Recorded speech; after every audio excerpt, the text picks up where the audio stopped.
Chief minister Mohan Yadav ji, आप जवाब दीजिए इस पर, आप क्या कहना चाहते हैं? जरा सी शरारत होने पर आपका बड़ा ट्वीट आता है कि मध्य प्रदेश अमन का गहवारा है, इस प्रदेश को, शांति के टापू को बर्बाद नहीं होने देंगे। तो मैं अब पूछना चाहता हूं कि अब इस शांति के टापू में वर्दी उतारने वाले अधिकारी ने जो ऐसी स्थिति बनी, उसके खिलाफ आप क्या कर रहे हो वो हमें बता दो। रहमत की डाल दे तू नजर 1.5 पांव पर, तहबा का मैं भी कर लूं सफर 1.5 पांव पर। रहमत की 1.5 पांव पर, तहबा का मैं भी कर लूं सफर 1.5 पांव पर। जाऊं सफा से जानिबे मरवा में दौड़ कर, जाऊं सफा से जानिबे मरवा में दौड़ कर, भागा फिरूं इधर से उधर 1.5 पांव पर। जाऊं सफा से जानिबे मरवा में दौड़ कर, भागा फिरूं इधर से उधर 1.5 पांव पर। हरे नाते रसूल का ये मुजाहिद पे फैज है, करता है दुनिया भर का सफर 1.5 पांव। बहुत बहुत शुक्रिया। मैं आरिफ मसूद साहब को आपके हवाले करना चाहता हूं। ये कुर्सियों के साथ साथ किस चीज पे हुकूमत करते हैं, 4 मिसरे इनके हवाले से आपकी अदालतों तक पहुंचाना चाहता हूं कि जब भी बुलाओ दौड़ के खिदमत करता है। आपकी तालियां जोरदार होनी चाहिए आरिफ मसूद साहब के लिए। जब भी बुलाओ दौड़ के खिदमत करता है, छोटे बड़े लोगों से मोहब्बत करता है। अरे तुम तो इन कुर्सी पे हुकूमत करते हो, भाई हमारा दिल पे हुकूमत करता है। जोरदार तालियों से भोपाल के विधायक आली जनाब आरिफ मसूद साहब। अस्सलाम वालेकुम। आज के इस जलसे में मौजूद जमीयत उलमा हिंद के सदर और सदारत कर रहे मुफ्ती आजम मुफ्ती अहमद साहब, हमारे बड़े और बुजुर्ग, हमेशा हमारी सरपरस्तगी करने वाले जमीयत उलमा के सदर हाजी हारून साहब,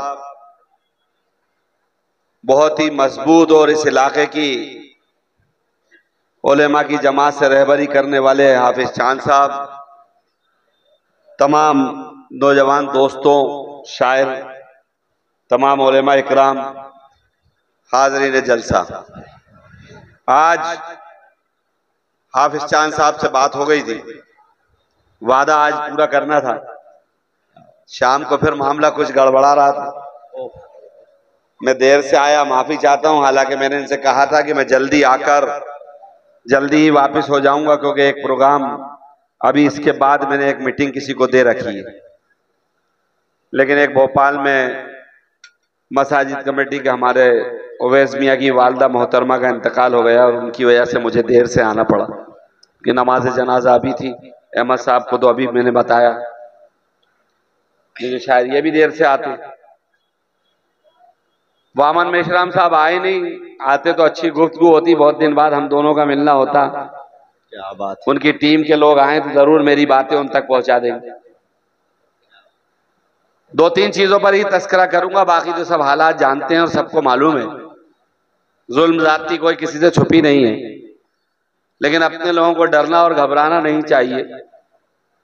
क्यों लोग डरते और घबराते हैं मैं नहीं समझ पा रहा। उन्हें डरना और घबराना चाहिए जिन्होंने कुछ गलत काम करे हों, जो गलत सोच रहा हूं। रहा सवाल बेजा परेशानी का, तो ये दौर तो बहुत सालों से चलता आया है। बहुत सारी सरकारें आती रही हैं, जाती रही हैं, हमारी अपनी सरकारें भी रही हैं। कई बार उन्होंने भी हम पे खूब अच्छा हो, जो ठोक सकते थे वो भी ठोका है। ऐसा नहीं है कि वो दूध के धुले। आज अगर हम बहुत सारे कानूनों में परेशान हो रहे हैं तो पिछली लाचारियों को भी हमको सामने रखना पड़ेगा कि अगर ये पिछली बार इस तरह के कानून ऐसे ना करके जाते तो आज जो दुश्वारियां हम झेल रहे हैं ये ना झेलते। क्या बात है। और सब जानते हैं, शायर साहब मैं तो कांग्रेस के तमाम बड़े लीडरों से भी कह देता हूं, पहली और अल्हम्दुलिल्लाह न किसी का डर है ना खौफ है। और मुझे मालूम है जब मैं चुनाव मैदान में जाता हूं तो जितना हाल कांग्रेस के बड़े नेताओं से मैंने कहा है बंद कमरे में कि आपकी मोहब्बत ऊपर से है, कोशिश अगर अल्लाह आपको दे दे तो सबसे पहला कत्ल इसी का करोगे। अल्लाह अकबर। वाह, क्या बात है। क्योंकि जब जो सच बोलता है तो उसको झेलना पड़ता है, लेकिन उसकी फिक्र नहीं करना चाहिए, क्योंकि हम ईमान वाले हैं। हमारा यकीन है कि जो काम अल्लाह जिस हालात में लेगा उसका शुक्र अदा करना चाहिए। क्या बात है भाई। ये सियासी तो मशगले हैं और दुनियावी मशगले तो आने और जाने के हैं।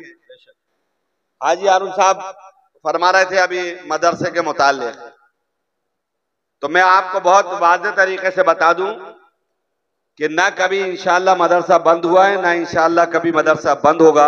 ये मदरसे चल रहे हैं और चलते रहेंगे इंशाअल्लाह। और ये जुमले मैं सिर्फ खुश करने और ताली बजाने के लिए नहीं कह रहा हूं। विधानसभा में जिन लोगों के ख्वाब हैं और जो ये ख्वाब सजाकर सरकारी लाल बत्तियों में जो मंत्री घूमते हैं, उनके सामने विधानसभा में एलानिया कह चुका हूं कि आपकी हैसियत नहीं है कि आप मदरसा बंद कर दो। अल्लाहु अकबर। जो मदरसे पे कार्रवाइयों की तरफ हाजी हारून साहब इशारा कर रहे होंगे, वो मदरसा बोर्ड के वो मदरसे हैं जिन्हें ग्रांट चाहिए, मदरसों के नाम पर वो मदरसों को बदनाम कर रहे हैं। मैंने पिछली बार भी विधानसभा में पूछा था मंत्री से कि मुझे ये बताओ कि कौन सा मदरसा गलत चल रहा है, एक लाके बताओ। जब जब मदरसे की बात उठती है, मैंने अखबार वालों से कहा, प्रेस वाले सुबह ही मेरे पास दौड़े चले आते हैं, जैसे ही मामला आता है सुबह आते हैं। मैं कहा मुझे एक आध मामला बताओ, वेद और अवैध मदरसा बताओ। समझ में तो आना चाहिए ना कि अवैध मदरसा है क्या। ये अवैध अल्फाज जो आया है, जिस जुमले का इस्तेमाल आप बखूबी कर रहे हो, मेरा जैसा आदमी तो जानता है कि ये जुमले का जो आप बार बार मदरसा अजान इसको लेके जो आप इस्तेमाल कर रहे हो, ये आप अपनी उस नाकामी को छुपा रहे हो और हिंदू भाइयों के बीच में अपनी वाहवाही लेने के लिए कर रहे हो, क्योंकि आप रोजगार दे नहीं पाए, किसान को आप उसका हक दे नहीं पाए, तो आप उनके सामने अपना मुंह छुपाने के लिए हमारी तरह तनकीद करके बचाने की कोशिश कर रहा हो, लेकिन फिर भी प्रैक्टिकली हमें विधानसभा में बता दो। तो आज तक जवाब नहीं दिया, एक जवाब एक बार भी नहीं आया। और जब अजान को लेकर मैंने सवाल करा तो मुख्यमंत्री का जवाब मेरे पास मौजूद है, जिस पर उन्होंने कहा कि हमने प्रतिबंध का अल्फाज इस्तेमाल नहीं करा। मैंने बाद में कहा कि फिर ये हो क्या रहा है, तो मैं तो ब्यूरोक्रेसी से भी कह रहा हूं और लगातार कहता हूं जब कलेक्टर या IAS IPSओ की मीटिंग में बैठता हूं कि भाई साहब आप लोग भी एक संवैधानिक ढांचे में हो, इन मक्कारों की उंगली पर नाचना बंद कर दो। हमारे बाद आपका ही नंबर है और वो शुरू हो गया। आज ही आपने देखा होगा एक वीडियो वायरल हो रहा है, एक पुलिस कर्मी को कपड़े उतारना पड़े इन बीजेपी के नेताओं के चक्कर में। तो शर्म आना चाहिए उस ब्यूरोक्रेसी के पैरेकारों को और मुखियाओं को कि इस प्रदेश का हाल इस सरकार ने कहां ले जाके खड़ा कर दिया।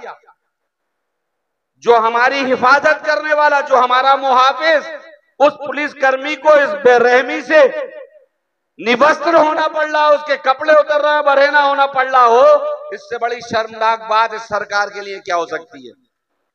मैं तो कहूंगा DGP साहब से कि आप इस पर जवाब दें, सरकार इस पर वर्जन दे। चीफ मिनिस्टर मोहन यादव जी, आप जवाब दीजिए, इस पर आप क्या कहना चाहते हैं। जरा सी शरारत होने पर आपका बड़ा ट्वीट आता है कि मध्य प्रदेश अमन का गहवारा है, इस प्रदेश को शांति के टापू को बर्बाद नहीं होने देंगे। तो मैं अब पूछना चाहता हूं कि अब इस शांति के टापू में वर्दी उतारने वाले अधिकारी ने जो ऐसी स्थिति बनी, उसके खिलाफ आप क्या कर रहे हो वो हमें बता दो। गायों की तरफ जिक्र हुआ, मुझे 15 महीने की सरकार में कमलनाथ जी ने जिम्मेदारी दी भोपाल की। फोन आया मुख्यमंत्री जी का कि आरिफ भाई आज गायों की एक समिति होती है, जो ये जितनी गौशालाएं चलती हैं इसकी जिम्मेदारी मैं आपको दे रहा हूं। दोनों मंत्रियों से हटाकर मुझे ये जिम्मेदारी दी और मुझसे कहा कि इसको आप हल करा दें। हम और कलेक्टर बैठे और बीजेपी के विधायक भी थे। जब वो कच्चा चिट्ठा आया तो जो हमारे पूर्व मामा साहब थे, न जाने कितना पैसा पेंडिंग गौशालाओं का करके गए थे। मैंने गौशालाओं वालों को बुलाया, मैं कहा बताओ भाई, इन गायों के नाम पे ही तो बेगुनाहों को रोडों पे मारा गया है, पटक पटक कर मारा गया है। न जाने कितनी जगह बेगुनाहों को मौतों के घाट उतार दिया। अब मैं आपसे कहता हूं, एक पक्का सच्चा मुसलमान, कि मैं आपके साथ इंसाफ करूंगा, लेकिन डाटा तो ला कर दो। और जब डाटा ला कर दिया तो अहमद भाई 3 साल से उस वक्त में भुगतान नहीं हुआ था गौशालाओं का। मैंने कलेक्टर से कहा बंद करो और तत्काल इनका पैसा दो और ये बताओ कि ये इंसाफ परस्त और ईमानदार लोगों की कमेटी आई है और ये फैसला करो और इनका पूरा भुगतान करो। और 3 दिन में भुगतान करा कर दिया। क्या बात है भाई। मैं हमेशा कहता हूं, मेरी जगह किसी भी जगह मुसलमान को आप जिम्मेदारी दोगे, वो ईमानदारी से काम करेगा, क्योंकि उसे खौफ खुदा है। उसे मालूम है कि उसे दुनिया से जाना है, उसका सफर दुनिया में तय नहीं है, उसका आखिरी सफर अल्लाह की बारगाह में तय होना है और वो कभी नाइंसाफी नहीं करेगा। लेकिन हालात है, ये बनाने की कोशिश की जाती है, हम लोगों को भी बुज़दिल बनाने की कोशिश की जाती है, डराने की भी कोशिश की जाती है, लेकिन हम लोगों को कुछ फैसले संजीदगी से भी लेना चाहिए। आज की तारीख में आप लोगों के सामने मैं ये कहना चाहता हूं कि जब भी आप कोई मूवमेंट करें तो बहुत एहतियाती के साथ करें, क्योंकि एक बहुत ताना बाना बुनकर ये कोशिश की जा रही है कि इस तरह के हालात कर दो कि सारे इल्जामात आपकी तरफ आ जाए। और शायर साहब ने तो शेर पढ़ ही दिया कि आजकल तो फैसले भी कैसे आते हैं वो सबको पता है। मिर्चलियां हाजी हारून साहब एकदम बहुत अल्लाह ने अच्छा करा कि वो रुक गए, कि अभी वो फैसला आया नहीं है। अरशद मदनी साहब और महमूद मदनी साहब की जो कोशिशें चल रही हैं, कल शायद वो फैसला आएगा, 17 तारीख लगी है। लेकिन हमारे लोग कमेंट्स इतनी जल्दी जल्दी कर देते हैं, तो अब इतने दिन में अल्लाह करे कि जो कमेंट्स बेहद ज़हरे आए थे जजों के सामने और जो जजों ने करे थे, अल्लाह करे कि कल वो फैसले मुकम्मल तरीके से आ जाएंगे। तो यकीन जानिए इस हिंदुस्तान के संविधान और कॉन्स्टिट्यूशन पर हमारा भरोसा 4 गुना और बढ़ जाएगा। और ये एहसास हो जाएगा कि जो मौलाना आजाद ने जामा मस्जिद से हमको आवाज देकर रोका था कि रुक जाओ, कहां जा रहे हो, ये तुम्हारा वतन है, यहाँ तुम्हें इंसाफ मिलेगा, यहाँ एक संविधान है, उस संविधान की हिफाजत में तुम रहोगे। तो ये फैसला आने के बाद हमें वो अल्फाज और वो जुमले नहीं, यकीनी तौर से सही महसूस होते दिखेंगे। वामन मेश्राम जी होते तो मैं उनसे अक्सर कहता हूं कि वामन मेश्राम जी, हम लोगों ने तो अपनी सारी परीक्षाएं दे ली और अभी भी देने को तैयार है। जहां आप कहोगे आपके साथ खड़े, जहां दलित वर्ग कहेगा, जहां ओबीसी कहेगा कि हम पे जुल्म हो रहा है, हमें बताओ अगर आपके साथ कोई पीछे हट रहा है तो सबसे पहले आरिफ मसूद आपके साथ आके खड़ा होगा। लेकिन आप लोग कितने हमारे साथ खड़े हो रहा वो बताओ, आप कितने खड़े हो रहा हो? आपको भी तो सोचना पड़ेगा। जिस संविधान को बाबा साहब अंबेडकर ने बनाया, उस वक्त गयूर उलेमा और ऐसे दानिश्वर उलेमा मौजूद थे कि जिनकी कलम का लिखा हुआ एक एक अल्फाज करोड़ों करोड़ों साहित्यकारों पर भारी था। उसके बाद उलेमा इकराम ने अपनी एक हद को पीछे कर आप पर जिम्मेदारी सौंपी और आपके बनाए हुए कानून पर आंख बंद कर मोहर लगाई।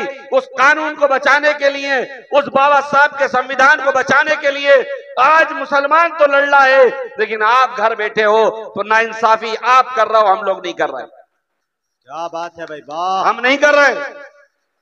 हम आज भी संविधान की बात कर रहे हैं। हम आज भी एक तरफा अकेले चलो की बात नहीं कर रहे। पूरे हिंदुस्तान की तारीख में एक सफा ला दो, किसी उलेमा ने या किसी इस तरह की मुस्लिम तंजीम ने कभी उसका साथ दिया हो तो वो लाकर बताओ। अगर हमारे लोगों ने गलत करा तो हर तंजीम ने कहा कि जिसने गलत करा इसके ऊपर एक्शन होना चाहिए। लेकिन अब हमारे ऊपर जुल्म हो रहा है तो ताकत से तो खड़े हो। अरे हम 250 आते हैं, आप 50 ही आ जाओ तो हम बहुत बड़ी बात मान लेंगे, लेकिन शुरू तो करो आना, निकलो घर से। क्योंकि ये याद रखना, जैसा मैंने अभी कहा कि एक ब्यूरोक्रेसी को भी जागना चाहिए, क्योंकि उसका भी सिविल रूल है, उसका सर्विस रूल है, उसको उसका पालन करना है। इसी तरह बड़े खुलेआम अल्फाजों से कहना चाहता हूं कि ये नफरत फैलाने वाली तंजीमें और ये सरकारें अभी हमारी छाती पर वार कर रही हैं। जिस दिन हम गिरेंगे तो ये वार आपके पीछे आना है, आप तैयार हो जाना। क्या बात है, हक है। तो मेहरबानी करके हमारा साथ दीजिए। हम एक बहुत अच्छे तरीके से इस मुल्क हिंदुस्तान को आगे ले जाना चाहते हैं। हम एक ढांचे के साथ ले जाना चाहते हैं। हम चाहते हैं कि ये मुल्क तरक्की करे। हम चाहते हैं कि ये मुल्क बहुत सुकून वाला हो, अमन और इंसाफ वाला हो, और उसी का पैगाम आप सल्लल्लाहु अलैहि वसल्लम दुनिया में लेकर आए। हुजूर की सीरत, हालांकि यहाँ बैठे बहुत सारे लोगों से ऐसे होंगे कि जिन्होंने सीरत पूरी पढ़ी नहीं। हमारी कमियां रही हैं, इसको तस्लीम कर लेना चाहिए। अल्लाह के रसूल की अगर सीरत पढ़ी ली तो हमको बहुत कुछ सवालात के जवाब ऐसे हालातों में भी मिल जाते हैं। अल्लाह के रसूल की पूरी जिंदगी जहां तालीम सिखाती है, जहां तिजारत सिखाती है, 24 घंटे की जिंदगी सिखाती है हमें, और आने वाले चैलेंजेसों का भी सामना करने की भी सिखाती है। ऐसा नहीं है कि अल्लाह के रसूल ने कोई एक खाना छोड़ा हो। दुनिया के हर खाने और हर चीज को पूरा करने के लिए अल्लाह के रसूल ने अपनी जिंदगी में आपको और हमको बताकर गए। कमी आपकी हमारी है, इसीलिए जरा सी परेशानी आती है तो घबराने लगते हैं, जरा सी उलझन आती है तो हम परेशान होने लगते हैं। और माफ करना, कोई हालात आ जाते हैं तो जिला प्रशासन से आधे से ज्यादा हमारे ही लोग मुखबरी करने लगते हैं कि साहब हमारा नाम काट दो, हम नहीं है, उनका लिख दो। क्या बात है, क्या बात है, वाह, बड़ी सच बात है ये। हक है। और जब हालात ठीक हो तो सब बिल्कुल आगे ताना बाना बढ़िया मजबूती के साथ मंच पे खड़े हो जाएंगे। और जब कुछ गड़बड़ी हुई तो उन्होंने कहा मैं नहीं था, उसको आगे ले लो। तो मैं तो कहूंगा जो उसको आगे ले लो, और जो आगे आता है उसको मजबूत करो, और मुत्तहिद रहो, मुंतशिर होने से बचो। मुत्तहिद रहोगे इंशाअल्लाह कामयाबी मिलेगी। ये कोशिश जरूर करो कि जो हालात बनाने की कोशिश कर रहे हैं उससे बासलाहियत तरीके से निपटे। जज्बात में आके बहुत सारे हम जलसे और जुलूस कर लेते, ये जलसे और जुलूस करने की अभी जरूरत मेरे को में लगता नहीं। इन जलसे और जुलूस से ज्यादा जरूरत है दानिशवर ढंग से हमको अपनी बातों को रखना और मनवाने का काम करना है। अल्हम्दुलिल्लाह मध्य प्रदेश में जहां जिस तरह के हालात बन रहे हैं, बेशक मैं समझता हूं कि परेशानियां का पहाड़ टूटा हुआ है।